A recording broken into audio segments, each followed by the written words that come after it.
Hey, what's going on, guys? Welcome back. Well, a little bit different style episode today, and that's because we are not doing any rust repair, any sheet metal work, any fabrication, no epoxy, no suspension, no nothing.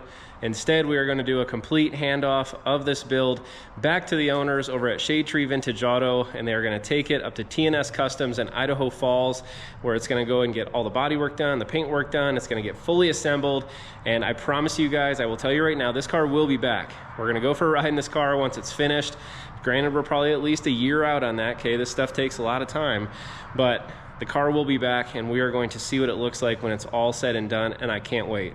I can guarantee you guys this car will be on magazines. It's getting a lot of money thrown at it, and it's getting the best of everything, and can't wait to see it wrapped up. So what I am going to do in this episode too is that I get asked all the time, how much did the parts cost? How much did the brakes cost? How much, how many hours do I have in certain parts of the job? Now, I'm gonna do a parts breakdown, the equivalent of one of you guys getting inspired by what I'm doing in here, deciding that a 69 Roadrunner or a 69 Satellite convertible is your dream car, and you wanna build the exact same car from scratch, how much it costs, basically for the equivalent of everything to get the car to this point. And I promise you, the number is going to absolutely shock you. So, while I queue up the video montage here in just a second, I want you guys to jump into the comments below, and I want you guys to type in, with the car excluded, let's just say parts, labor, and materials thus far into this build, how far do you guys think we are to bring this car to this point? So while you're doing that, let's take a look at this car.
Alrighty, you guys, so I'm back here in the shop. The road noise was a little bit too much for me outside, so I figured I'd save all your ears, and yeah, I've got a lot of information laid out here in front of me that I'm gonna share with you guys.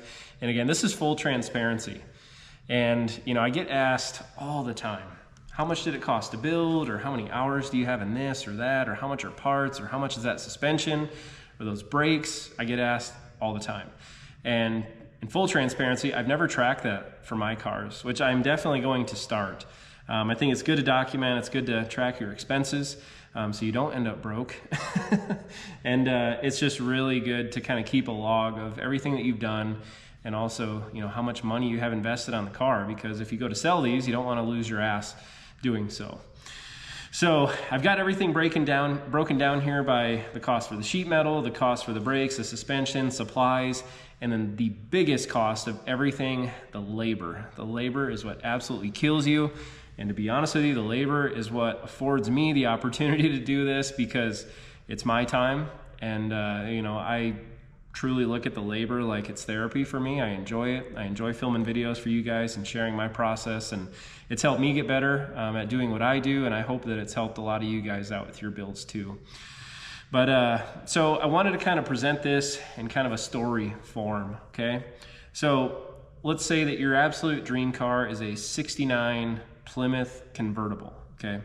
And I would say Roadrunner, but I wanna show you guys a couple different options here for what it would cost you to build the exact same car and get it to the exact same point that it is in today. And remember, we've done all the metal work, we did the epoxy work, we did the chassis stiffening stuff, we did all the brakes and suspension. We got it basically rolling and it looks really, really good, okay? But there's three scenarios. Number one, you inherited a car, right? Or you were given a car, or it's a family heirloom or something like that and you're wanting to build it. That's awesome. I was definitely not in that category and really haven't been with any of these Mopar builds or anything like that. If you're in that situation, good for you. You saved yourself a lot of money starting, and you know, hopefully you've got a good history on the car and it's not nearly as in bad shape as option number two. So option number two, I went on eBay today and I looked it up, and there are actually two 69 convertibles, Plymouth convertibles, for sale right now on eBay. The first one I'm going to show you here is actually a 69 Satellite. It has a buy it now price of $12,999. Okay, I didn't say Roadrunner, I said Satellite. Okay, so it's a bit less desirable than the Roadrunners are, but the barrier to entry here, 13,000 bucks. And this car, I'm sorry if this is yours, but this is an absolutely rusted out hunk of shit. It really is. Now, you guys have been watching long enough. I've called my Cuda and my Charger and the wing car, I call them all pieces of shit, okay? It needs a lot of help. It's on life support, okay? This car has a ton of rust issues. It needs frame rail work, it needs all the floors, it needs the quarter panels. Granted, it is a runner driver rolling car, but it's been rode hard and put away wet, we'll just say, okay? This car, 45,000 miles, yellow, convertible, originally a 318 automatic car. So again, not the most desirable, but the Satellites to the Roadrunners, there's really not much of any of a difference body-wise. You can easily turn a Satellite into a Roadrunner. We could do the same exact thing with the Ratty Satty. But that's what you'd be looking at for option two. Now, option three is to buy a car that's completely finished already, okay? Now, the reason I do what I do and save the cars that I do, the cars that are abandoned, you know, destined for the crusher, is because I can't afford shit like this, right? I know a lot of you guys are in that same boat. This car right now, it's a 69 Plymouth Roadrunner, ivy green metallic 383 4-speed, completely restored, one of 760. It's had every bit of sheet metal work that this car has had, new quarters to floors to all that kind of stuff. But it's running, driving, complete new interior, completely refreshed, ready to go. And the price right now is bid up to $35,100, which if that was to buy it now, I would absolutely buy it now. But this car is presented by Silverstone Motor Cars. And if you go, well, if you go on eBay, you can see it today. But if you go to their website, this car is actually listed at $79,500, which is a shitload of money, right? And me personally, I'm not the biggest convertible guy in the world. I know a lot of guys live for convertibles, but that's a lot of money for any car. It's a lot of money for a convertible car, but these Mopars are out of control. You know, asking price wise, I mean, you can't get a 68 Charger anymore for under 15 grand, no matter what the condition is. So yeah, $79,500 completely finished. Now I know that is a lot of money. That's a whole lot of money. But by the end of this, I'm gonna probably have you convinced that that car is an absolute bargain compared to what it would cost to build a car like this from the ground up. Now, again, if you're like me, you opt for the $13,000 car, right? You're gonna be cruising Marketplace, you're gonna be looking around for a car for sale, and you're gonna look out and find one, and it's gonna be a shit box, and it's gonna need a ton of sheet metal. So let's start there. My good friends over at Auto Metal Direct, great company, super, super high quality sheet metal. There's no reason to buy metal from anywhere else, in my opinion. But this car was completely, you know, covered in AMD sheet metal, start to finish here. And I'm just gonna run through the list of the metal that we put on this car. Now, if you go back to the very first episode, I'll show you guys, like I called this car, you know, this is a very clean car. Okay, this car not clean. Needs frame rails, needs torsion support, needs a lot more work than what this car even did to at $13,000 starting. But from AMD, so a front floor pan, rear footwell panels, trunk floor, trunk drops, lower grille panel, OE style hood, both quarter panels, trunk floor braces. We've also got new hardware, as well as the US Car Tools Stage 2 chassis stiffening kit, which would be the subframe connectors, the fender braces, and the radiator support brace. This car already had the torque boxes. And then lastly, the lower radiator support panel. So if you were to go on AMD's website today, price all of that out, it comes out to $5,355. That is metal and cardboard boxes to your house. Actually, if we're gonna include freight, let's just say it's 6,000 bucks. Okay, that's taxes, freight. Rounded, it's probably actually even more than that, but we'll just say it's 6 grand. So it's a lot of money for metal and boxes that's not on the car, okay? And that is just to bring this car back to really look the way that it is today. Now, if you wanted to fabricate your own panels, right? If you wanted to do a whole lot more rust repair, patches here and there, that's typically not my style. I find that I save a lot more time and honestly money for myself and other people by replacing whole panels. And you're gonna be happier in the long run with how it turns out, especially with stuff from AMD. So, but 6 grand for just the metal delivered to your house. So, could this number be reduced? Sure, but it's gonna lead to more time, and I'm gonna get to the labor here in just a second. So, let's go on to the next thing. So after that, we have the Wilwood brakes. Okay, so those were the 6-piston fronts with the 2-piece rotors. I believe it's the 12.19 kit. I believe 1219 or the 1288 kit. For the fronts, $1,279. For the rears, $1,218. So let's just say $2,500. The suspension. Okay, so there's different options here. Okay, if you wanted to replicate this car, as you guys know, got the full QA1 hookup, start to finish. The kit's so nice. I can't recommend it enough, guys. But this is the Street Performance kit with the 0 to 2 inch drop, double adjustable coilovers, the 1.13 inch sway bars, the Gen 3 Hemi mounts, because this is going to get the 6.4 Hemi from a modern Challenger, so it's Scat Pack. Just for the front suspension, $5,647 plus shipping. To look at the rear, so that would be the full 4-length, the coilovers, all the brackets, all the hardware, all that good stuff. $2,200, or excuse me, it starts at $2,200.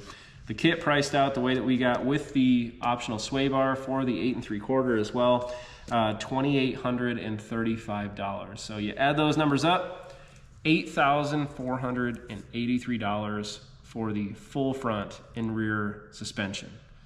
Add another $2,500 for the brakes that I just mentioned, you're 11 grand in just suspension and brakes on a car like this. Now, are there absolutely cheaper ways to do this? 100% for sure. You could have kept the torsion bars, you could have kept the drum brakes, you could keep all that stuff, refresh it just to get it running, driving, what have you, right? But I mean, this car is going to run like a modern car, it's going to drive and handle like a modern car, and yeah, huge upgrade. Miscellaneous supplies, guys, there's so much stuff from, you know, from Home Depot, from the paint store, from even my local classifieds.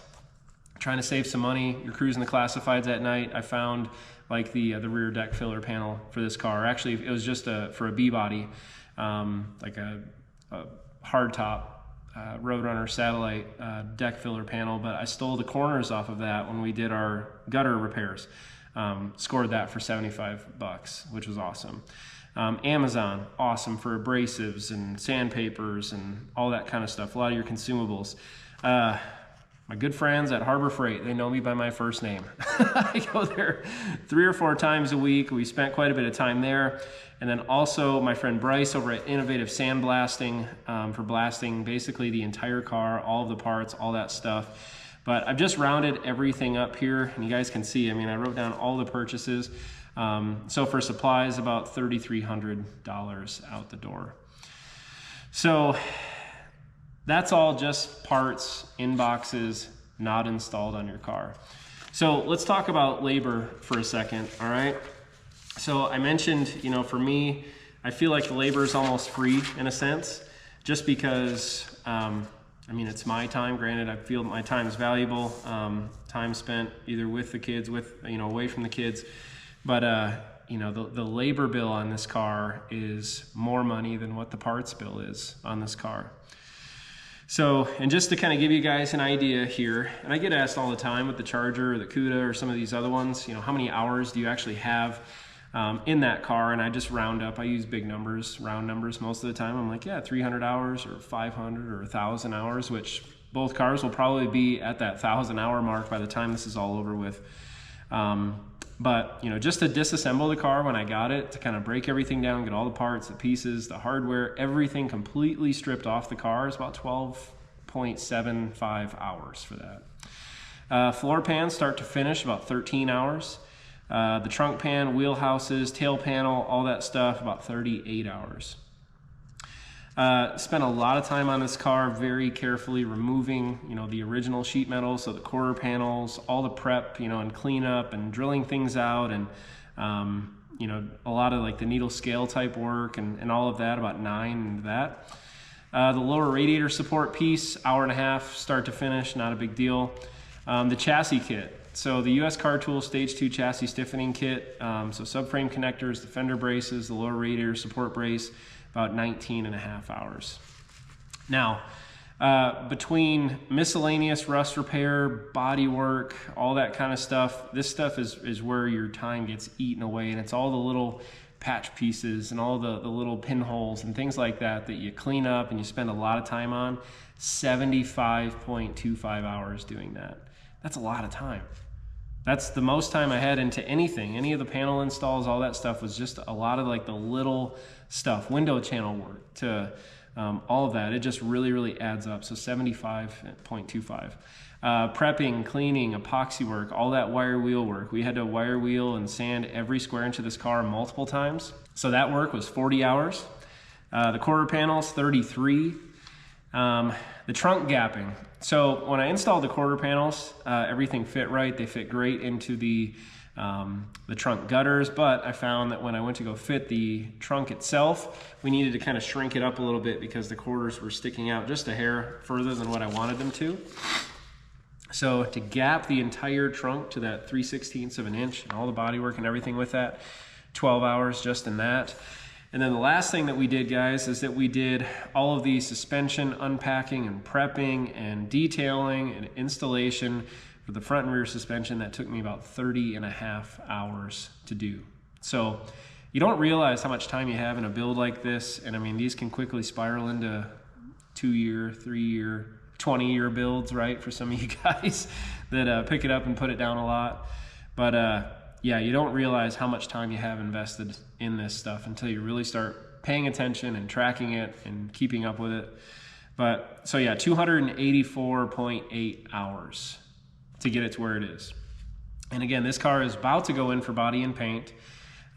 Still needs interior, still needs engine, still needs all of the little miscellaneous stuff that just adds up and adds up and adds up. There's a famous saying that the last 10% of the build takes 90% of the time. It's because it really does.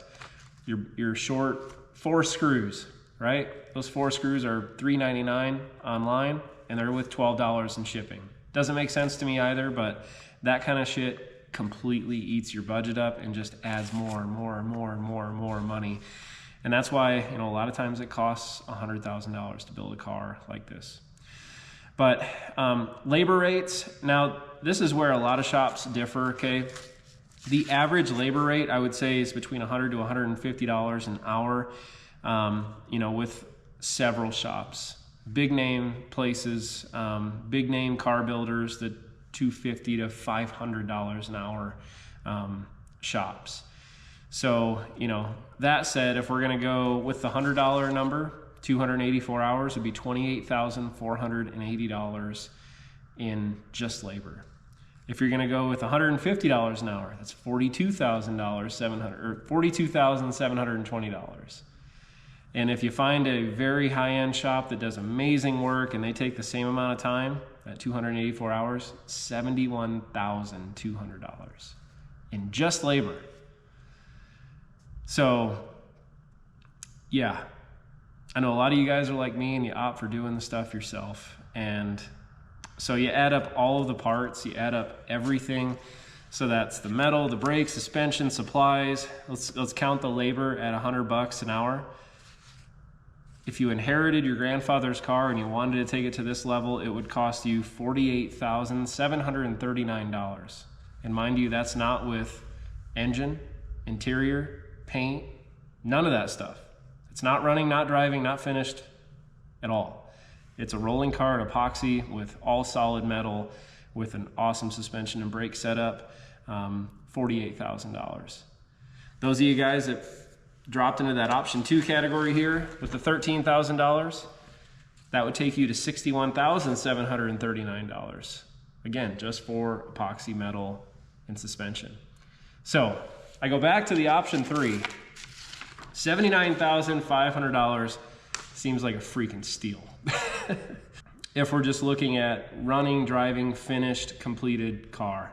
Now, I know there's a lot of purists out there which love the fact that it's an original 383 4-speed car, which is awesome. It's absolutely awesome. But I tell you what, the resto mods are going for crazy money too. Okay, you can see resto mod wing cars going for damn near as much as the original cars nowadays. That a lot of people want that modern feel, that modern engine, suspension, that modern drivability and reliability, right? So yeah, couple really, really good options here, but I wanted to kind of give you guys an idea because again, if you're like me and you find yourself laying in bed at night, going down the marketplace wormhole, and you find a 68 Charger for sale for $5,000, I don't want to say don't do it, but realize what you're getting into, okay? That said, all you guys that comment on every single one of my videos, where's the Charger? Where's the CUDA? Where's, you know, the wing car that's going to come this next year? Where's the Ratty Saddy? There's a lot of money invested here, guys. There's a lot of money that it takes to build these cars. And yeah, so, and guys, I don't mean to bring this video down by any means, but I think it's really important to be transparent with you on how much it costs to build a car like this. For 2 reasons. Number 1, it's got to align with your budget and your expenses. But number 2, it's also just got to make financial sense to do as well. You know, if it's a rare numbers car, if it's a Hemi car or something wild like that, is it worth it? Absolutely, it's worth it. Now, my Charger, my CUDA, other cars, they're not rare numbers cars by any means. I spent a lot of money on both those cars, and if you were to ask me were they worth it, I would say hell freaking yeah. They were worth it. And I hope to have the same smile on my face once these cars are finished and we're driving them. But I think the owner of this car is going to feel the exact same way, because if I were to build a car, you know, with really no budget, I feel like I would do it very close to what these guys have done too with this car and what they're about to do to this car, because it's about to get pretty wild. So that said, let me know which option you guys would have done. Would you go for the $12,000 car or the $13,000 car? Would you buy the completed car, right? Would you leave it rotting in your yard, which some of you guys seem to want to prefer that to resto modding a car, which doesn't make any sense to me either. But would love to hear your guys' comments and feedback on what you may have done different or what option you would go down with this car. So enough talking, guys. Gone through a lot. I hope I didn't depress any of you guys talking through that stuff, but it's about time for this car to get picked up. So let's go ahead and let's see what they have to say about this build. Alrighty, you guys, so I'm here with Dale. He's the owner of the 69 Roadrunner, and we're going to do the reveal for him real quick. But first, I did want to ask you a couple questions. Yeah. I know you had it for quite a long time and never got a chance to drive it. Exactly. Where'd you find it at?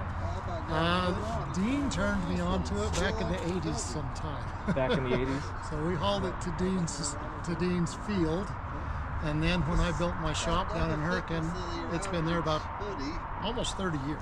Sitting inside for 30 years? Sitting inside, yeah. Well, thank God with it being a convertible, it was sitting inside. Yeah. It was pretty messed up when we got it. I always wondered if it was going to work. Yeah, so. yeah. Well, yeah, I appreciate you letting me take the time to put it back together for you. I wish it was rolling out of here in clean paint, running, driving, everything like absolutely. That. But it looks a whole lot different than when you seen it last time. So let's open up the shop and show them. Okay? Sounds good. All right. Okay. Look at that, would you? So what do you remember about it when you had it before it got dropped off? The color was horrible. Yeah. And the big hole and the... You had a big open window in your quarter panel. Yeah. kind of a little bit rust up underneath in the front, a little bit, and then just holes everywhere. Holes everywhere. Because I had that 70s carpet or whatever it was in there. I do have a 55-gallon or so trash bag full of that yellow carpet. You can have it back. No, I'm kidding. But yeah, so I'm really glad you parked it inside because it actually did preserve the frame rails, which, especially on a convertible like this, that's if that goes, you're in big trouble, and you just risk the structural integrity of the car. So Exactly. did a lot of metal work on it, but that said, this car was so solid to start with, and thankfully, because a lot of the parts are convertible specific with the openings and the bracing and the tops of the wheelhouses, all that kind of stuff is convertible specific, and they don't remake any of that stuff. Okay. So that's good. So yeah, your trunk torsion springs in here are ugly. You can't see through there now. So. Nope. Especially once you get the plug holes in. Yeah. Mm-hmm. So, but new quarter panels, this car had to get the full quarter panels that had to cut the tops of them off. I've actually got one of the tops sitting over there somewhere. But had to section all those in and make it all work and fit together. But tried to reuse whatever original panels we could with the car. So the trunk is the original one that we had. Had some damage in here. And I mean, this is, call it body shop roughed out right now, right? We're going to take it to body, and then they're going to make it perfect, absolutely perfect. But the metal on it's in really, really good shape now. So gapped all your openings all the way around. So my wife was impressed with that in the video. She said, he's doing a good job with that. Well, I'm glad I fit the trunk before you got here, because when I went to go close it, it was nowhere close to fitting. Oh, okay. So I actually had to cut the entire perimeter of the trunk. Wow. And then weld it all, and then body work that. So that's how you get that 3/16 gap all the way around. And you had to do it with the taillight extensions on there too. You know, it's just kind of almost magic the way you fit those. Yeah. I looked at that, I thought, oh my heck. It's a lot of work, man, for sure. Yeah. A lot of work, but it came together really, really nice. Let's check out the front real quick, just a little bit. But these are the original doors that came on it. They were in amazing shape, actually. Oh, good. Amazing shape. A couple little pinholes here and there, but those were good. But all your window channels pretty much had to get redone. The insides of the rockers, like the whole tops, right? I don't know if you remember, there's some big holes down in here, but Yeah, I remember all the holes here and the holes underneath there. yeah.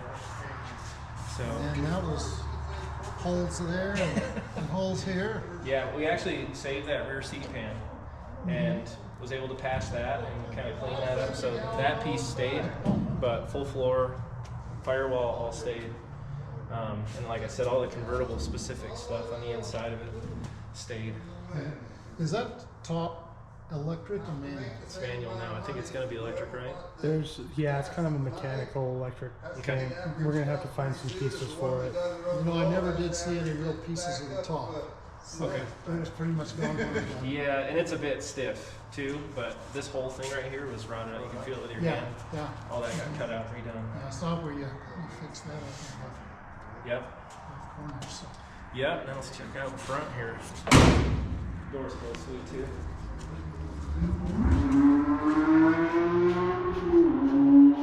That just ruined your whole video. We don't need to go to Tucson, man. We got a quarter-mile drag strip right here. Right? And look at that. So, yeah, inside here, cleaned up everything. So it's a power rack and pinion setup from QA1.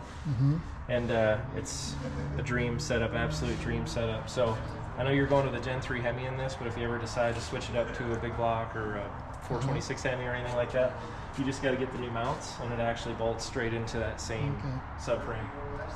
So, but to get it out, it's 6 bolts, and the whole thing drops out all in one piece. So it's super, super easy to do. That's going to be plenty of motor. It should be fun. So this is a new hood. So from AMD provided all the sheet metal for the build, and it's all outstanding quality stuff. So this whole thing's new. that whole thing's brand new. Yeah. Yeah, but the whole car's been blasted, epoxied, obviously. Here comes that bike again. I was able to save this panel. I don't know if you remember how mangled it was down there. I remember the bottom panel was kind of watered out. Yep. So.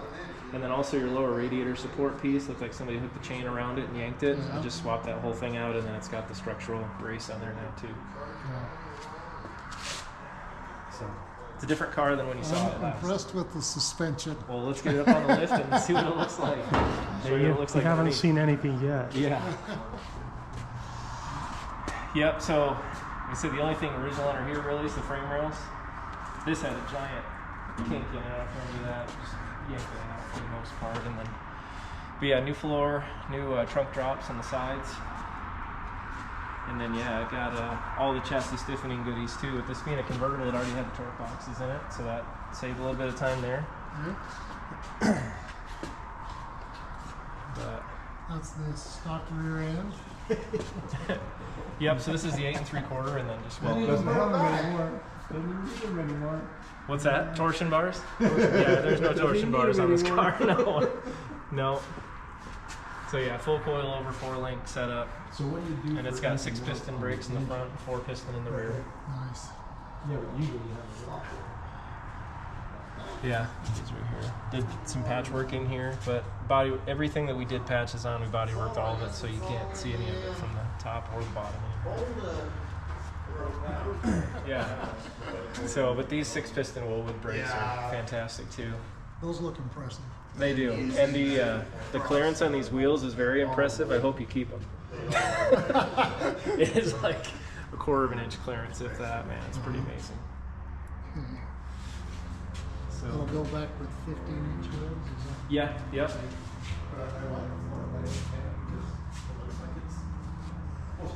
Well, I'm excited. Yeah, I'm excited. This is cool. good. This is So you like it? Yeah, absolutely. Absolutely. Good. How is it? Straight or need to kick the tire? I'm doing video. I'm not paying attention to that.